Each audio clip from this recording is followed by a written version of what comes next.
So the Blackmagic Pocket 6K Pro has been announced / released. I'm not even sure if it's released. I think it's available for pre-orders right now. And the Blackmagic camera, especially the 6K, because it's got EF mount, which is, since I use Canon, it has always been one of those cameras that I've been really curious about and have been on the edge of purchasing. So when I read that they had this new Pro version come out, I was like, okay, they're finally going to update it enough to get it to that point and keep it in that price point, because, you know, it's hard to beat the price point of this camera. They finally gotten it and fixed, was my hope, all the features that would stop me from buying it. But I don't know if they did. No, I think it's still, there's still some there that are a concern for me. So let's talk about the ones that, let's talk about some of the features that they talked about and why those are cool, and why the ones that matter to me. And again, this is to me. You guys may be like, no, this is perfect camera. And for a lot of people, I think it might be. But for me, I'm still on the fence, and I don't think I'm going to be going that way. So, some of the new features that came out with the new Blackmagic Design Pocket Cinema 6K Pro is that they should have just made the name smaller. But, okay, so number one, this is the little one. I think it's a great little addition, and it is just small. I don't think they really announced it, and I'm not someone who had shot or has shot with the Blackmagic cameras, but it was something when watching their announcement video that I saw, and that was on the bottom of the Blackmagic camera, the new one, the Pro, where the tripod hole is. They actually have there's two tripod holes. And that's really kind of cool, and I think they're both the same size. I'm not 100% sure, but it's really cool because a lot of Pro plates, the plate that I use for this camera here, and one of the plate that I use for the tripod in the other room, have the mounting screw, and then they have a pin that goes in. And basically this is designed so that the camera doesn't shift on its plate at all. So once you get it lined up, and if you're like me, for instance, on this camera here, I'm constantly like reaching for it a little bit just to kind of nudge it. I don't want it to nudge off the plate. I want the plate to stay, because then it slightly unscrews or whatever. That little extra spot, and you see this on camcorders all the time. This is something that they've included in the Pro version of the Blackmagic 6K. Very simple, and again, not something that I saw them talk about. So cool, worth an update? No, but definitely cool. I like that for sure. They did talk a little bit about their color science. Now, again, I shoot all Canon cameras, and I use the CineStyle profile that you can download, so that my M50 and my R6 and my RP back here are all really shooting the same color profile, which means that I get a really similar look out of them, which is awesome, right? I don't use log. And I'm going to do a video down the road a little bit about that, because I think, you know, for a lot of us YouTube shooters, you know what, specs are great, but unless you're shooting for film, or, you know, you want something to go up on Netflix, or you want to sell it, who really cares, right? When you're watching YouTube, do you see anybody that's like, oh, I wonder if that was shot in 10-bit? It might only be 8-bit. Nobody cares. Nobody cares. So these all match actually really well. An M50, which is like $1,000 camera, and Canadian, and, you know, an R6 that's here in Canada with lens, you're looking at like $4,000, right? They match actually quite well. So they have this new color science on the Blackmagic. Great. Again, is it worth it for me? No, but if you're a cinematographer that is shooting film, or this is going to be a bigger, you know, corporate video, etc., commercial, for instance, I get it. 100% I get it, and that's why you want that Pro RAW and all that kind of things. Now, let's get it to that Pro RAW, and I don't think this was something that was addressed. And in the 6K, and this was on the normal 6K as well as the new Pro, as far as I can tell, is that, you know, you have to use the Blackmagic Pro RAW. You can't do ProRes. So for those of us that are using, let's say, Final Cut, which is what I use, you can't do ProRes in 6K.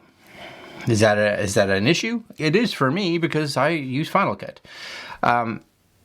Do I want to use, you know, the Blackmagic software? No, it's just an extra step. Not even including the fact that you need a pretty, I would think, a pretty powerful computer just to handle 6K to start with. Would it be awesome? Sure. Should they have incorporated somehow, and I don't know if they can, but incorporated somehow a 6K ProRes? Yes. Could they do it maybe in a firmware update? Possibly. Will they? I don't know. But until they do, that can be a downfall, right? So I like that it has that. Really, the only thing they talked about in regards to software, and it was software that they said is coming out on the 4K, the 6K, and the 6K Pro, was kind of the upgraded color science, as well as an RGB waveform that was going to be included in an update. Okay, cool. Next one again, and this is important, again for me, is the flip out screen. Now, I love that they've incorporated a flip out screen on this. They do. They have a flip, and I won't only say flip out. I'll say a flippy. It's a flippy screen. But I still have some issues with it. They got this flip out screen, which is, again, it's great, but you have to be behind the camera. For me, I'm a one-stop shop. I shoot the videos, I'm in the videos, I edit the videos. I can't be behind the camera. Right? So that little flip out screen, literally, you know, and you can see it here, it only kind of flips from the middle kind of down and this kind of slide thing. So yeah, if you're shooting from behind it as a shooter, yeah, sure, you can hold it up and see the screen, and you can bring it down and see the screen, and that's great. But for any of us that may be into, let's say, vlogging, which, not that that's a lot that I do, but I do on occasion, or you are like me, where you have an independent studio with no other camera people, and you need to be able to see yourself. Sure, I could put an external monitor on. I get it. I could. But you've already started. You've added a flippy screen. Why couldn't you have it at least flip up? It doesn't have to flip out. I get it if you don't want it to flip out because of the mechanics or whatever. But get it to flip up, because it definitely, there's no way that flips up enough that you can see it from the front of the camera. And that's, again, that's an issue for me. And another reason that I'm like, that's my sound. You know? So I like the fact that they're going in the right direction, but not far enough for me. Cool little accessories, you know, they've got that cool little viewfinder that you can get for it. I appreciate that. I think that is a cool little add-on. I would have liked them to possibly incorporate it or put that straight in the box. It would have been nice to not have to have it as an add-on, but I get that they're going to add it later. It is a little pricey, at least I think so, especially in Canadian dollars. And there's something, I don't quite understand it, because if you take the US dollars and move them into Canadian, it's not equal. It's not, we're paying more, right? And that's, I'm like, okay, sure. Battery was always an issue with the 6K, right? You were seeing, because they were using the Canon batteries, you weren't seeing high levels of record time. Now, probably high enough, for sure, for some people. Probably high enough for me if I didn't mind changing batteries every time I did a shoot for one of these. But was an issue. So they switched to the Sony battery, which may give it more time. I don't know. It's a bigger battery, I believe, so it should give it a bit more time. But I do like that they had that new battery grip. So they have this new battery grip that takes 2 of the Sony batteries. But what's cool about it, unlike your traditional battery grip on, let's say, a Canon camera or whatever, is that it doesn't replace the existing. So you now get a battery grip with 2 batteries, and it still has the internal battery. So now you got 3 batteries. Now, the other thing that they didn't really talk about is that the way that it actually utilizes the battery. My hope would be, and I don't know for sure, because they talked about being able to hot swap the 2 batteries out of the tray so that it would still function with the internal battery. So my question is, and I don't know if anybody gets this camera, can answer this down the road. My question is, if you pull the tray out, right, and then it switches to this one, cool, but does it utilize these 2 batteries in the tray first, and then as that battery gets close to depleting, let's say gets down to like 5 or 10%, does it automatically switch back to this one and kind of give it a message that says your tray batteries have depleted? Because if it's using all 3 simultaneously, which is what most would do, then how do you hot swap it? Because all 3 batteries, and now to change all 3, I got to take the grip off. It would be a great thing to say, we're going to use this one and use this as the backup battery. So you would change these, and then this battery is still fully charged. You know what I'm saying? I don't know. It's in here. So that's it's cool though. So if you need 3 batteries, you should have plenty of juice for a day of shooting, I would think. Last one for me, and again, this is an issue that has completely stopped me from moving or trying one of the Blackmagic cameras. And it, again, wasn't something that they talked about.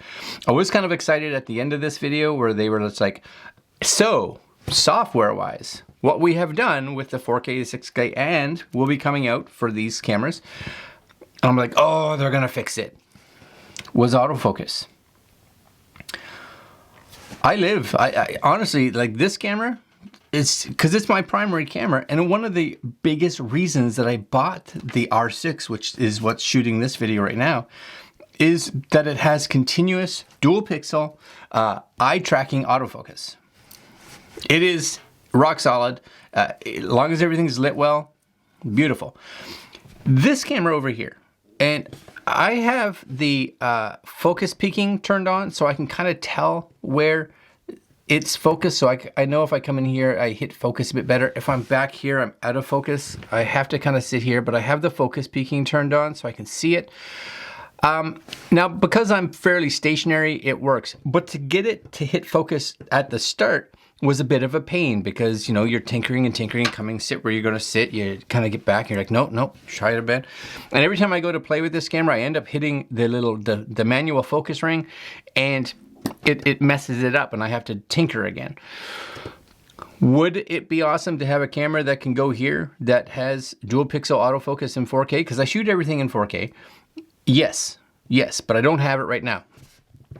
I have always been thinking, if Blackmagic were to release a new, and that's actually when I was buying this camera, but came up with a new one, if they could fix or add or implement some kind of continuous autofocus that was good.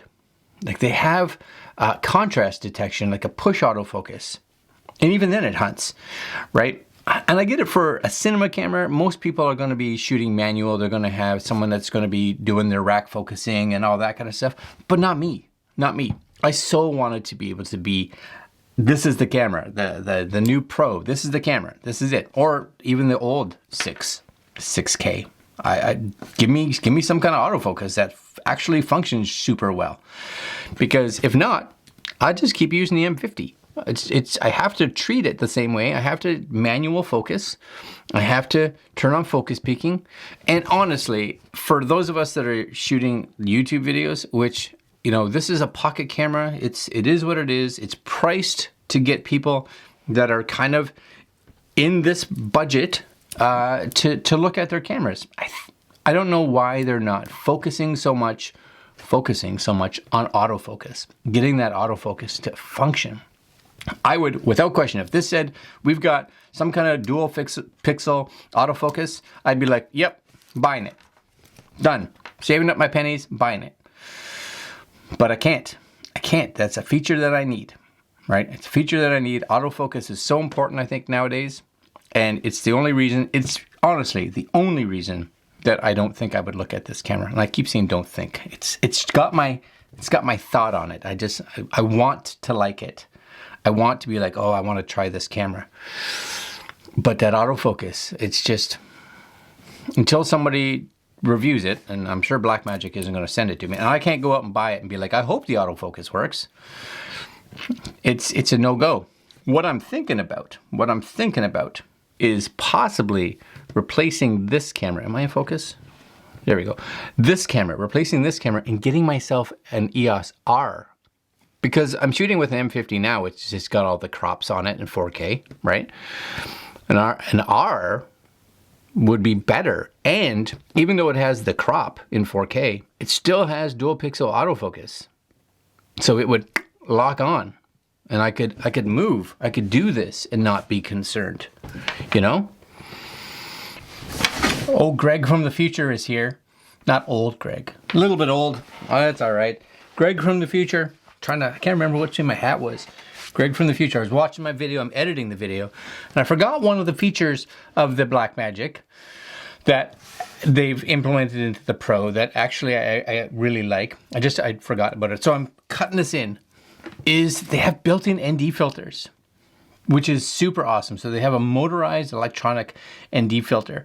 And that is really cool because anytime for one that we can not have to carry extra stuff with us and be able to lock our video at that, frame rate that we want and just use ND filters. You know what? I'd love to use ND filters almost all the time, but I'm so run and gun that it's just a pain. So having something that I can just be like, hit a button and it clicks down. Yeah, that would be awesome. That's a nice feature. I'm super happy that they put that in there, but I don't think it's enough. I'd like it to be enough. All right, back to the video. All right, guys, these are just my thoughts. My thoughts for somebody that is like a shooter, not in front of the camera, and they're a shooter. This could be a very, very cool camera. I think it's going to be an awesome. I'd love to be able to shoot some stuff in 6K. There's times where you know everything I just want punched in a little bit, which 6K would give you that extra little bit of punch, right? That you can get in. So yeah, if you're a shooter, I think it could work great. But for me, until they fix the autofocus, or at least do something to it and give me a better flip out screen, I think I'm gonna have to pass. All right, guys, just my thoughts. What are your thoughts? What do you think? Maybe you didn't even know about this camera. It just kind of, they just talked about it the other day. Let me know. I think I want an R, because I don't have an RP, an R6. I still have the M50. I don't know if I'll use it much anymore. It's light. I'll use it as a travel camera maybe. And I'll have the R. The R would go here, I think. The R would go here. All right, guys, I'm going to leave you there. Like, comment, share, subscribe. Hit that little notification bell. As you know, we do primarily tech reviews, budget tech reviews for all kinds of stuff, from cameras to just all kinds of electronic gizmos and gadgets. Yeah, that's all. That's it. We enjoy having you. So, yeah. Later, guys.